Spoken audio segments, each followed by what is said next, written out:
नमस्कार दोस्तों, स्वागत है आप सभी का आपके अपने चैनल द रिटेल इन्वेस्टर में। दोस्तों यहाँ पे मैं वापस से चर्चा करने वाला हूँ राजेश एक्सपोर्ट्स की। जैसा कि आपको आपकी स्क्रीन में दिख रहा होगा, आज राजेश एक्सपोर्ट लगभग आप देख रहे होंगे फ्लैट से ट्रेड कर रहा है। और अब ये जो सडन क्रैश आया है दोस्तों, ठीक है, सडन क्रैश आया है, इसके बाद निवेशकों का क्या कह सकते हैं, दो धड़ हो गए हैं। पहले जो कह रहे हैं कि भैया नहीं, ये एक्यूमुलेशन का मौका है, इसे खरीदारी करते रहें। और जो दूसरा धड़ा है वो कह रहे हैं भाई साहब इसमें कॉरपोरेट गवर्नेंस के इशू हैं, ठीक है, कॉरपोरेट गवर्नेंस के इशू हैं। कंपनी का जो मैं आपको माफ़ कीजिएगा, आपको थोड़ी देर बताऊंगा, कंपनी का जो टैक्स रेट है वो आप कह सकते हैं बहुत ज़्यादा सही नहीं है। दूसरा, कंपनी ने कैश फ्लो की स्टेटमेंट ही नहीं दिया है, इसके ऊपर भी अपडेट आ चुकी है, कैश फ्लो के ऊपर, वो बताऊंगा। तो ये तमाम इश्यूज़ के बावजूद भी जो स्टॉक है ये कईयों को बहुत ज़्यादा आप कह सकते हैं तो क्या लग रहा है दोस्तों, अट्रैक्टिव लग रहा है। तो इस एक वीडियो में चर्चा करेंगे, क्या राजेश एक्सपोर्ट में एवरेज करना या फ्रेश इन्वेस्टमेंट करना या चुपचाप से लॉस बुक करके, दोस्तों जितना भी हो रहा है, क्योंकि ये जो मात्रा है ना लॉस की वो बहुत ज़्यादा है, चुपचाप लॉस बुक करके निकल जाना चाहिए।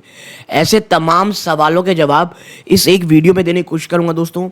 देखिए, राजेश एक्सपोर्ट पे ना दोस्तों मुझे ये लगता है कि आपको बहुत इत्मीनान से, बहुत ज़्यादा सोच समझ के ऐसे स्टॉक्स पे इन्वेस्ट करना चाहिए, ठीक है। सो प्लीज़ वीडियो को पूरा देखिएगा। मुझे लगता है अगर आप इसको पूरा देखेंगे तो बहुत सारे जो आपके डाउट्स हैं वो क्लियर होते दिखाई देंगे।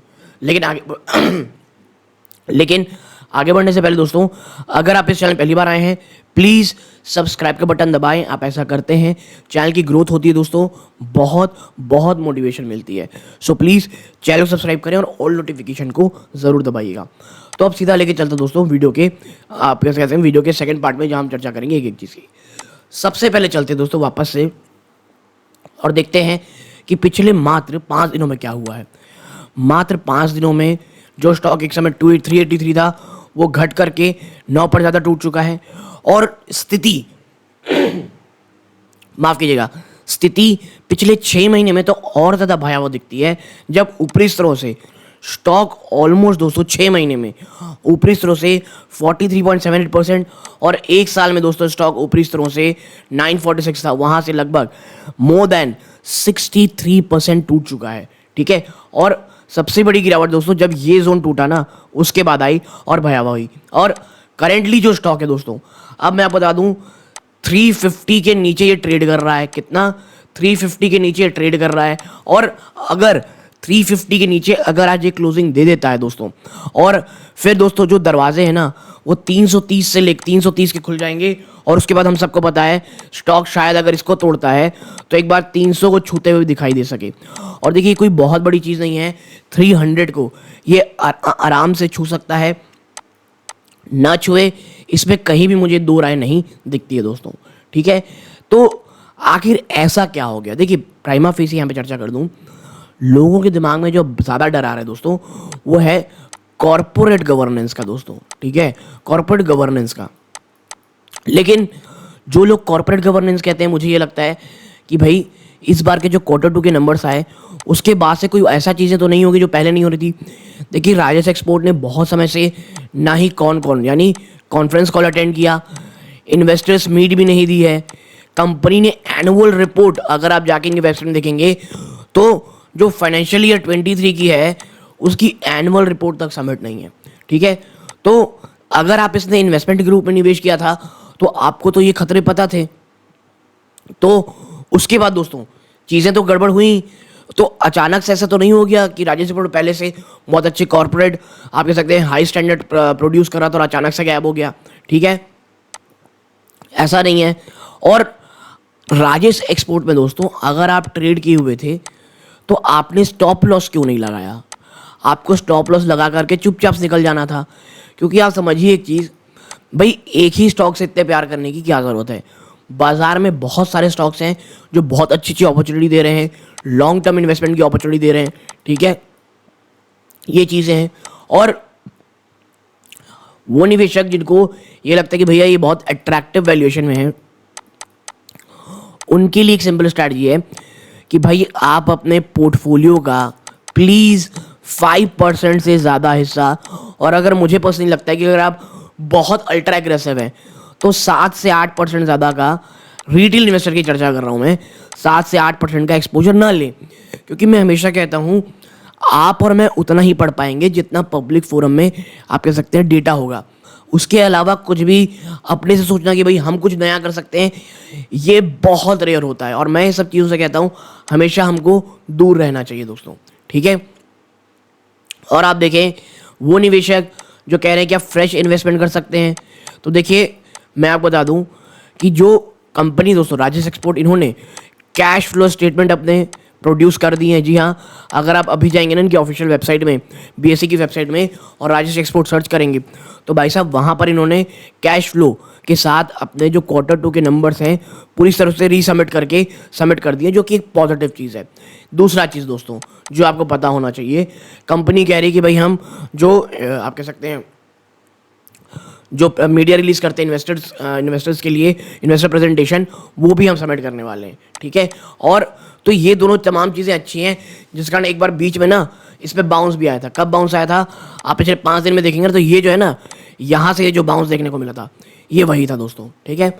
और एक और चीज़ माफ़ कीजिएगा, जो ये स्टॉक है ना दोस्तों 350 के ऊपर जाने की कोशिश कर रहा है। ये देखिए 350 के लगातार ऊपर जाने की कोशिश कर रहा है, और 350 जो है दोस्तों वो अब एक बहुत इंपॉर्टेंट सपोर्ट रह गया है। ये बहुत ही ज़्यादा बड़ा रेजिस्टेंस और सपोर्ट बन जाएगा। इसके लिए हमको आज के इंतज़ार करना पड़ेगा। अगर स्टॉक 350 के ऊपर क्लोज दे देता है दोस्तों, और 1 से 2 दिन ध्यान रखिएगा, 1 से 2 दिन पूरा ये सस्टेन कर जाता है तो एक बहुत बहुत पॉजिटिव चीज़ होगी दोस्तों, ठीक है। अब चर्चा करते हैं किस चीज़ की कि भैया राजेश एक्सपोर्ट में ऐसा क्या हो गया, और सबसे बड़ा मेजर डर क्या है निवेशकों का। तो देखिए ये रिजल्ट है, आप सेल्स में नंबर देखेंगे ना तो कितना है 38,066 करोड़। एक साल पहले दोस्तों आप देखेंगे 80,000 करोड़ से भी ज़्यादा का इनका सेल्स था। पिछले क्वार्टर में 85,689 करोड़ था। यानी चाहे ईयर ऑन ईयर हो, क्वार्टर ऑन क्वार्टर हो, आपका जो सेल्स है वो ख़त्म हो गया दोस्तों, ठीक है। और कहीं से भी कंपनी की मैनेजमेंट की तरफ से आप यकीन मानिए कोई भी ऐसा इशू नहीं दिया गया कि भाई इतनी बड़ी गिरावट क्यों हुई है। कहीं से कोई भी क्लैरिफिकेशन नहीं आया है। आपका ऑपरेटिंग प्रॉफिट मार्जिन 0 में रहा है दोस्तों, और ये भी पिछले काफ़ी समय से कुछ भी नहीं रहा है, ठीक है। आपके खर्चे तो खैर उसी प्रोपोर्शनेट में कम हुए हैं, ठीक है। आपका जो आप कह सकते हैं यहाँ पे दोस्तों, जो यहाँ चर्चा हो रही है, ईपीएस वो मात्र 1.5 रुपये से थोड़ा सा ऊपर आ गया है, जो एक साल पहले 12.5 रुपये के भी ऊपर था। कितना था? 12.5 रुपये के भी ऊपर था दोस्तों, ठीक है। और आप देखेंगे यहाँ पे तो आप पाएंगे कि भाई साहब ये जो कंपनी है जिसकी हम लोग यहाँ चर्चा कर रहे हैं, आप देखें तो कंपनी का जो नेट प्रॉफिट है वो मात्र 45 करोड़ रुपए आ गया है।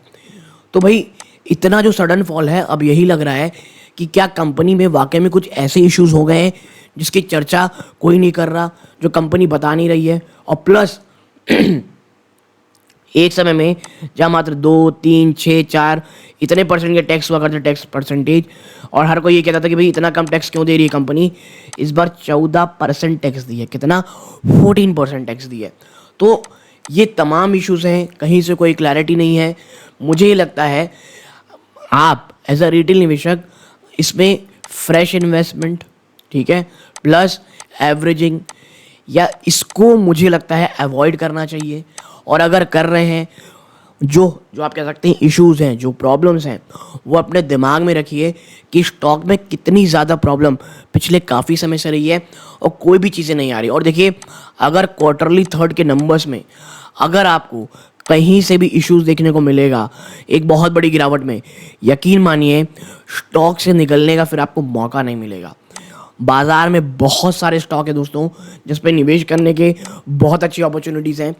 एज अ रिटेल निवेशक सिर्फ एक ही स्टॉक के पीछे भागते रहने से कुछ नहीं होने वाला दोस्तों, ठीक है। डिस्क्लोजर के रूप में मैं आपको बता दूं कि मेरी या मेरी फैमिली मेम्बर की इन्वेस्टमेंट राजेश एक्सपोर्ट में हो सकती है, लेकिन देखिए मैं जितना ही था उसको निकल के छोड़ दिया हूँ। मेरा जो पोर्टफोलियो के सामने आप कह सकते हैं जो एक्सपोजर है वो इतना बड़ा भी नहीं है कि मैं बहुत ज़्यादा डर जाऊं दोस्तों, ठीक है। सो एज अ इन्वेस्टर मैं आपको बता दूं, जो Rajesh export as a company है दोस्तों, लॉन्ग टर्म में अगर आप सोच रहे हैं तो अभी चीज़ें ठीक नहीं हैं। थोड़ा क्लैरिफिकेशन आने दीजिए, थोड़ी क्लैरिटी आने दीजिए, उसके बाद अगर आप कुछ करेंगे तो आप बहुत अच्छा डिसीजन, बहुत ही ज़्यादा सही डिसीजन ले पाएंगे दोस्तों। हड़बड़ी में गड़बड़ी होने का बहुत बहुत ज़्यादा चांस रहता है। तो दोस्तों एक छोटी सी मैंने आपके साथ शेयर करनी थी, अच्छी लगी हो वीडियो को लाइक कीजिएगा, चैनल पहली बार आए सब्सक्राइब जरूर कीजिएगा। ये सूर्यकांत है, जय हिंद।